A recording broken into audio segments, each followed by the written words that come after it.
All right, when we start considering what factors we have to look at to dictate how far we're going to move our golf ball in our medium wedge shots, there's a couple of big pieces that we have to assume so we can talk about the other variables independently. The three things that we control, or the three things that we're trying to control to dictate distance, are going to be mile an hour of club speed. The strike is obviously one of the kings, and then spin loft. And we're gonna talk to you about what spin loft is, because it's a very easy concept to understand once you've had it broken down for you. Basically, these three pieces come into play and say, depending on how fast I'm moving my club, if I strike it in the center of the face, what was my angle of attack, so the direction the club is moving downward into the golf ball, and what loft I had the time that I hit the golf ball. So the things that are going to affect ball speed and trajectory are the strike, club head speed, and then what the angle was of the separation of how down I hit on this golf ball and how much loft, or the direction the face is pointing vertically, are separated, are my ingredients, if you will, into determining how far this golf ball is going to go. If we consider changing one of those variables, for example, if we give the same shot the same mile an hour club head speed and the exact same angle of attack and exact same loft, but the strike was different, say one is struck on the toe or low on the face or high on the face versus the center of the face, that ball speed and the trajectory are certainly changed based on the strike. Let's consider the strike and the spin loft being the same. If the mile an hour of the club head during this collision is changed to slower or faster, then we certainly get different ball flights, and we definitely get different ball speeds. So looking at how those variables can affect distance is never really independent.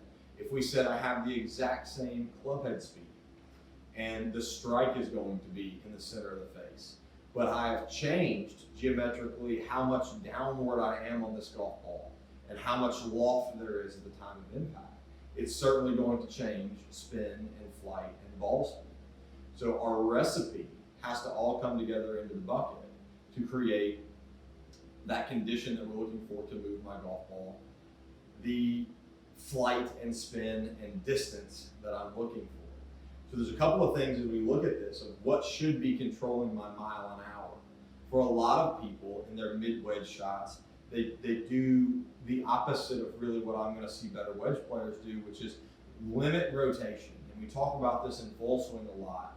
And people that limit rotation then leave the task of speed up to the arms and hands and club to be in charge of that, and that's very erratic.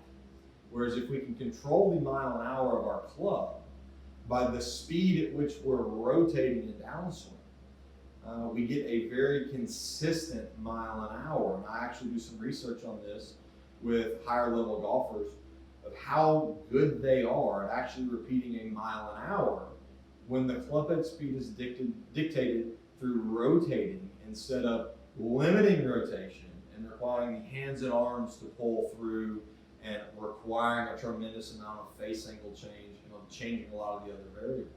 But when the swing for these mid-wedges is much more rotation driven, and we're going to talk a little more specifically about how much certain pieces rotate, but if the swing is a little more rotation driven, after I've created the correct impact conditions in my takeaway, similar to golf swing, we're going to create exactly what we want for impact early in takeaway. So the rest of the swing is controlling how big and how fast the rotational pieces are. The loft and the face angles really do minimal change through the dynamics of the swing. So we're looking at what are the changes from full golf swing to sort of medium wedges. In full golf swing, at the end of the backstroke, we're going to see a big separation from how much the pelvis was able to turn and how much the upper body turned and the depth of that lead arm.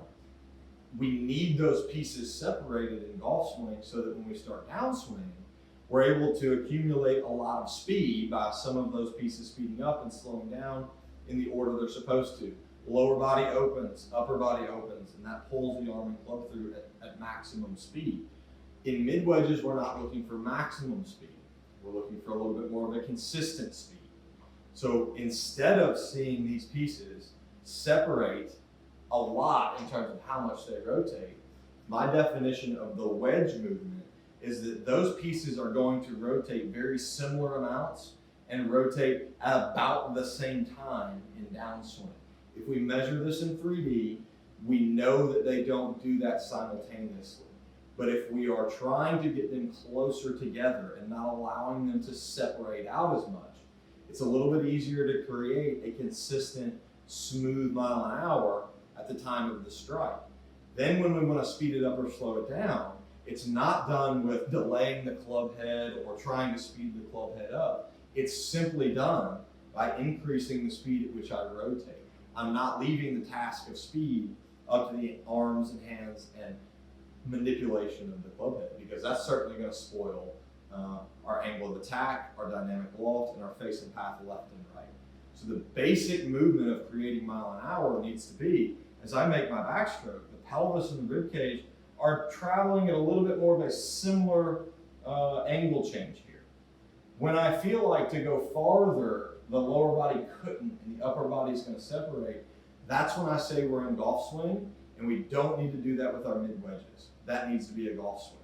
That's too much of a stretch to consistently deliver the correct angle of attack and loft for mid-wedges to where we get a softer flight and more spin.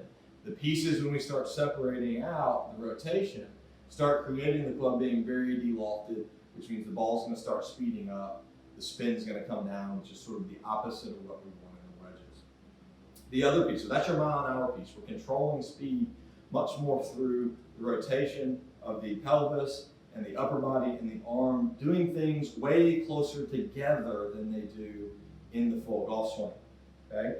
So the other piece, now we've got club mile an hour. Now we've got to start talking about ball speed. Assuming the strike is correct, and we're going to operate that for the sake of these videos, we're going to assume the strike is correct. If the strike is not centered, we look at individual movements to wonder or figure out why the center of the face isn't being hit. But we're going to assume center strike for the rest of this series. So the other piece that we have is spin loft, angle of attack, and the actual amount of loft that we strike the golf ball with. Those are the determining factors once we have a given mile an hour speed. So there's a couple of ways that I can change angle of attack. Okay, ball position is going to be one of those. The length at which I maintain a de-lofted nature of the club and the hands have to go forward to hit it, or the opposite of that, how quickly I get rid of my angle of de-lofted condition of the shaft, so getting that back to straight up and down. Those two things have a large factor on how much loft I'm going to bring in, as well as what angle of attack is necessary to get my club on the ball. That combination of angle of attack, the direction the club has to move, versus the direction the club is pointed or loft, okay, dictates how much energy we transfer into the ball. So if I've got a driver, for example, I want that golf ball to go fast and I want it to not have a lot of spin. So my angle of attack may be level or even positive. And then my driver only has maybe 10 degrees of loft. And I might have a degree of shaft lean with that. So now I'm actually only bringing in 9 degrees of loft while hitting up 2 degrees on this. If it's a driver, that angle difference, 2 degrees angle of attack, 9 degrees of loft, is only 7 degrees. So the smaller the spin loft number, or the smaller the difference of angle of attack and dynamic loft, the faster my ball goes, because it's more of a solid blow instead of a glancing blow, and the less spin that I have. So in ball hitting, or full speed swings, that's my goal, is to speed my golf ball up and take spin off. When I'm in mid-wedges or short game, I'm trying to accomplish the opposite. I need my golf ball to slow down. I don't need it at driver speeds. I don't need it to go maximum distance. I need to have control over that speed. I also want more spin so that my ball stops a little more quickly on the green. So there are ranges of how much down I need to be and how much loft I need to have at given distances or given mile per hour. And we're going to cover this in a live lesson that I have with a young man as we talk about these things and which clubs to choose. because angle of attack is more out of our dynamic movements. How steep I'm going to come into that golf ball has a lot to do with hand path. It has a lot to do with my rotational nature of my golf swing or not. And that's going to dictate a lot of my angle of attack. But the easiest way to dictate or change dynamic loft would be to change the golf club. So if I'm in a situation where I get into 60 or 70 or 80 yards and my lob wedge, I start losing control over. I can't keep the flight down. I'm hitting high spinning shots, maybe off to the right, or in an effort to keep the club de-lofted, I'm closing the face to where now I have a fast shot that's low and left. The manipulation of that mechanical movement to try and get the loft down is not the ideal way to go about it. It's actually much simpler than that. I don't want to compromise the movement. I could go down in the loft of club 4 degrees or 6 degrees, depending on what the setup of your wedges are, to where I can make the same movement without compromising the basic structure we talked about on rotational pieces. Without compromising that, I can move my golf ball farther because I have a little less loft. And at that speed, the ball's not slipping up the face. So I'm actually creating a lower flight with a higher spin shot without doing anything differently other than mile an hour and changing the loft on my club. I can start keeping that flight down with a higher rate of spin by changing the club and not changing technique. Because above all, I want that move or the wedge movement to stay very consistent so that we're only managing a couple of variables. Spin loft through the choice of our club and mile per hour. If those are the only two things that we're trying to change to dictate our distance, it's much easier to practice because the strike being consistent, the spin loft being consistent, if I need to hit this farther or shorter, I'm only changing one variable in the movement. How fast am I rotating? If that's how you get this boiled down to start controlling your distances of your mid-flighted wedges through mile per hour, it's really easy to directly correlate that one variable to how far my ball went. So those are the basic pieces that we're looking at in terms of the recipe for how far the ball goes, which is basically ball speed and flight. We're talking about the speed part. We're talking about how do I properly create the speed that I'm looking for in mid-wedges. And that's not from separating out this big rotation pieces and then trying to slow them down to the speed that you're trying to hit the ball.